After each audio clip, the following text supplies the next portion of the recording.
Hey, let me just get right into this. Just a little background. Some people know me as Coupon Joe, Coupon Pages guy, the guy, that I'm a web guy, I'm a photographer, and so forth. But the reality is, for the past 30 years, I've been in the computer business. I've been writing software since the 70s. So I've been around the block. And there's a wave of new viruses that are starting to hit that are a little scary. And what's funny is it's created a perfect storm of a lot of technologies that are converging. To put this into perspective, we're talking about something called the CryptoLocker.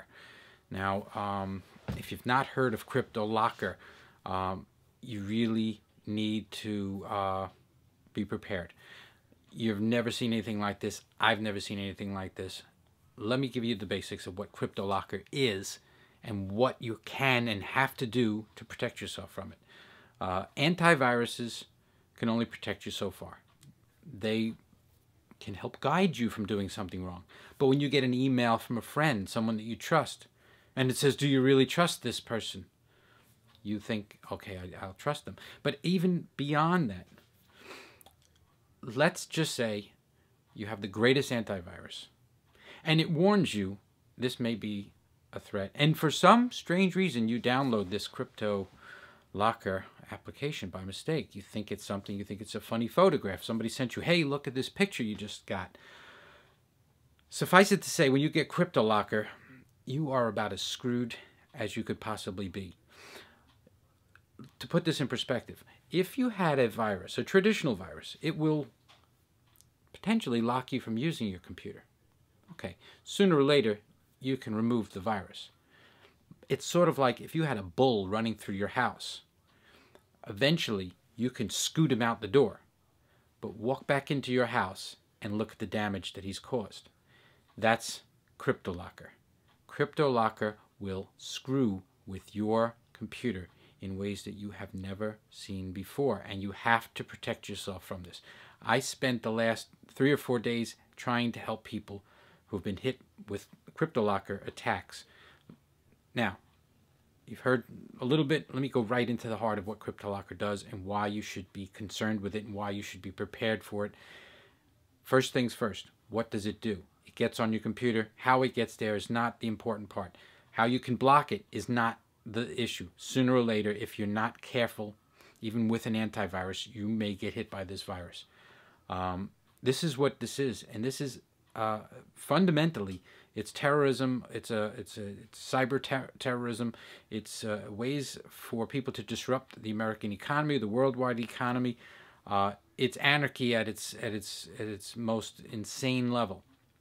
CryptoLocker gets on your computer quietly, does not give you any clue that it's there initially. Then what it starts to do in the background while your computer's on is it takes a random number generator to create what is known as a key. Let's just call it a password. It creates a password, a randomized password, something that cannot be guessed. It's a pretty long password. It's military-grade password. It then takes that password, that encryption key, and it encrypts almost every possible useful file you will ever own on your computer. Your photographs, your Word documents, your Excel files, your PowerPoints, you name it. If you've got an important file on your computer, it's going to locate that file and it's going to encrypt it, which essentially means it's going to password protect every single file with this military-grade password. And what do I mean by military-grade password? I can give you the technical names for it, but the bottom line is this is a password that if you were to take somebody's file and you encrypt it with this, they can have the world's biggest supercomputer. And this is military-grade stuff, where if the military is sending messages across the front line, they don't want any possibility that you can crack it. So to use this technique, they encrypt every single one of your files with a password of a very, very strong nature that literally they cannot be broken. Let's just say this clearly. You cannot break this password. And the password is different every time you do it. So it's on your computer, you have this password. Now, here's the great news and the not so great news. If you had that password, you could decrypt all the files that it just destroyed on your computer. It essentially scrambled every file. And if you had the password, you could unscramble all the passwords and get your files back. But here's what happens when CryptoLocker wakes up. First, it scrambles all the files without you knowing about it. Then it puts a big red screen up with a clock ticking away. And it says, now this is what they call ransomware. Essentially, it tells you, this isn't one of those little, oh, I think you have a fake virus, and then you have to send them your credit card. No, they ask for about $400 in untraceable money. Now, this is another part of the perfect storm. They're using something that's called a Bitcoin. Bitcoins are like cash, but they're electronic, and they can be sent from place to place without any trace. That means when you send the money to them, it's not like you can go to the credit card company and then trace back where it came from. No, they make you buy something called a Bitcoin. They translate it into a Bitcoin, which is not traceable. They then take the money. This is how terrorists move money from place to place. They use Bitcoins, and Bitcoins they're getting big. Bottom line is you have to send them the $400. Sometimes who knows what they'll start asking for later, but they're asking for about $300 to $400 on average. You send them that money, and then if you do it within 72 hours or whatever the time limit on the screen is, you get you get the password to unencrypt your files sent to you, and it may bring your files back. It's literally ransom. How do you protect yourself against something like this? Let me tell you, as a computer professional for 30 years, you cannot remove this thing. If you remove the program that encrypts your files, you can't get them back. I have to repeat this.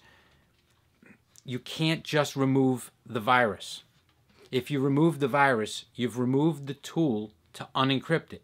The only way to ever get the files back is to pay the ransom. Do you understand what I'm saying? If the only way to get the file back is to pay the ransom, you have to pay them. There is only one way you can avoid paying them the ransom.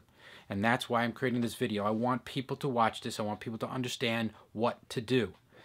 First of all, you don't want to pay money to a terrorist or to somebody who's trying to extort money from you. Because for all we know, as soon as they see that you responded, that you requested your password, you've paid their ransom, you're going to only end up on a list of people whom they know they were successful at getting the money with. Terrorists will attack again and again, knowing you're an easy mark. You cannot pay. Now, you know you want your files back, so you think, well, that was your only option. Well, there is an option, and I'm giving this information out right now because I want people to know. The other option is to make sure you have a backup. Make sure you have a backup. The only solution is to restore a backup. Can I say it again? The only way you can defeat this thing is by restoring a backup. But unfortunately, there's a problem with that. As I told you in step 1, the program, its first step is to quietly encrypt all your files. You don't even know that it's encrypting them until you come across one of the files that's scrambled and it's not working. You still don't know until eventually it pops up the warning and tells you that it's done, and it's already encrypted all your files. So here's the problem. If it's encrypting your files in the background and you don't know that it's doing that, it's probably going to affect your backups. So as an example, let's say you make a backup today and you put it on one of those flash drives, or you put it on a solid, some sort of a USB drive, and every day you back up. Well, you back up on Monday. Well, thank you. You've got a great backup. It's good up to Monday. Tuesday comes along, and you back up again. Well, what do you do when you back up on Tuesday? Well, you back up any file that's changed since Monday. Well, theoretically, if they've done their job at encrypting every file on your computer, you've now backed up all your good files. You've erased them with the bad files. So you've now got a backup of the bad files. And if this goes on for several days and you don't capture this virus that's going on, or you don't notice it, you're now backing up the bad files. So you then want to get your files back. So what do? You retrieve your backup and you put it back on there. But what is on the backup? It's a copy of the encrypted files that you made yesterday. So you can't use a regular backup like that. If you're going to use a local backup, you have to make one every single day and rotate them. That means, it may sound crazy, but you need to have 7 copies for each day of the week.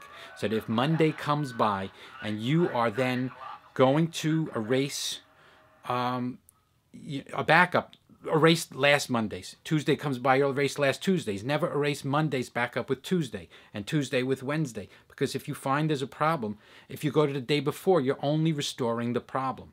You have to have multiple backups. Now, there is a great other alternative. I'm not endorsing them. I'm not making any money off of this or anything like that. But there are online backup services like iDrive.com. I'm not going to give any promo codes because I don't want you to think that I'm trying to make money off of it. But if you use a company like iDrive.com, they keep the last 30 versions of a file. Do you understand? 30 versions of a file. So, for example, today I went to a client. They lost every file on their computer. I had already told them to use iDrive. And again, there are other companies like this. Check to see if they have, and this is the important part, multiple versions of each file. In other words, when you back up on Monday with a file that's been changed from the day before, you want to make sure that the day before's version is still there, and the day before that. In the case of iDrive.com, they keep 30 versions. So in their case, when we restored the backup, what was on the backup was all encrypted too, because it had been the night before's backup. But thankfully, a company like iDrive is smart enough to have 30 versions of each file. 30 versions. So what we did is we would restore a file. We would then try to open it. If the file did not open, we would know that that was one of the ones that it had encrypted and it had already been backed up. So we would then go to the iDrive interface, click the file we wanted, and then there's a right mouse click and it says version. So we then got the day before's version and we were okay. And the day before's backup is great. So yes, there could be some productivity loss if you end up going back 2 days worth of data, but most likely you'll be in good shape if you do this. So I implore you, if you aren't making backups of your important data, do so, because if you get hit with a virus like this, and believe me, these criminals have already made tens of millions of dollars. This virus has only been around since around September or October of 13, and in a very short time they've made tens of millions of dollars, probably in the neighborhood of $30 to $50 million already, extorting money as ransom to getting the files back. Ransomware, the concept is not going away. People will replicate this concept because they're seeing money.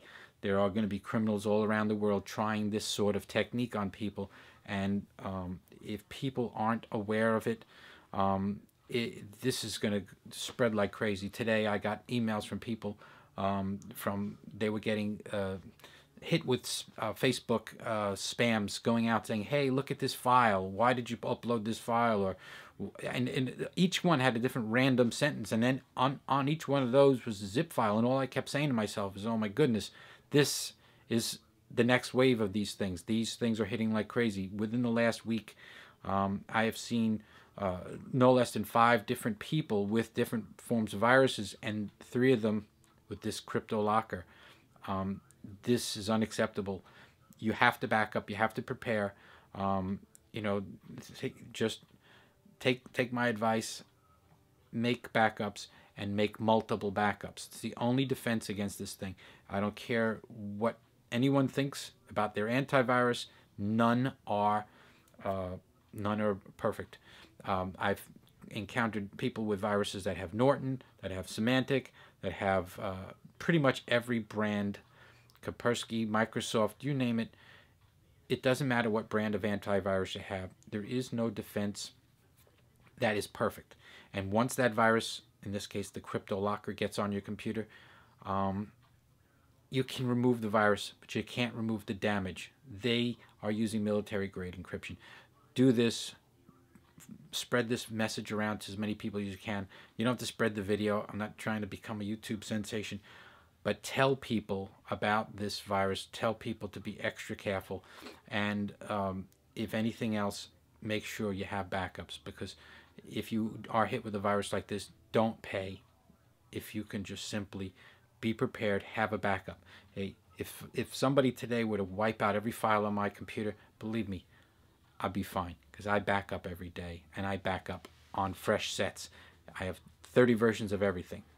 So make sure you're prepared for this thing. So I wish I could be a little more upbeat about this, but I'm kind of worn out today. It's been one of those days trying to fix these darn things, and just restoring backups is only part of it. And in this case, make sure you have multiple backups.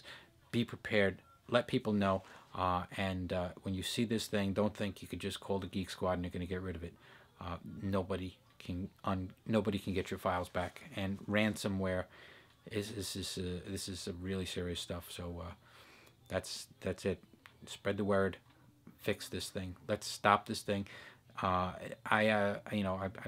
not an expert on this sort of thing, but I would think that if you had a file that was that valuable, that you'd be willing to pay a terrorist, a cyber terrorist, money to get it back, then you should also be a person of enough character to back up your data in the first place, so you don't have to, bow down before people like that and let them get the upper hand. So maybe they're catching some people off guard because no one's seen anything like this before. But if you're prepared, this won't spread. Oh my goodness, this is a 15-minute video, way too long. No one will watch this. Spread the message, not the video.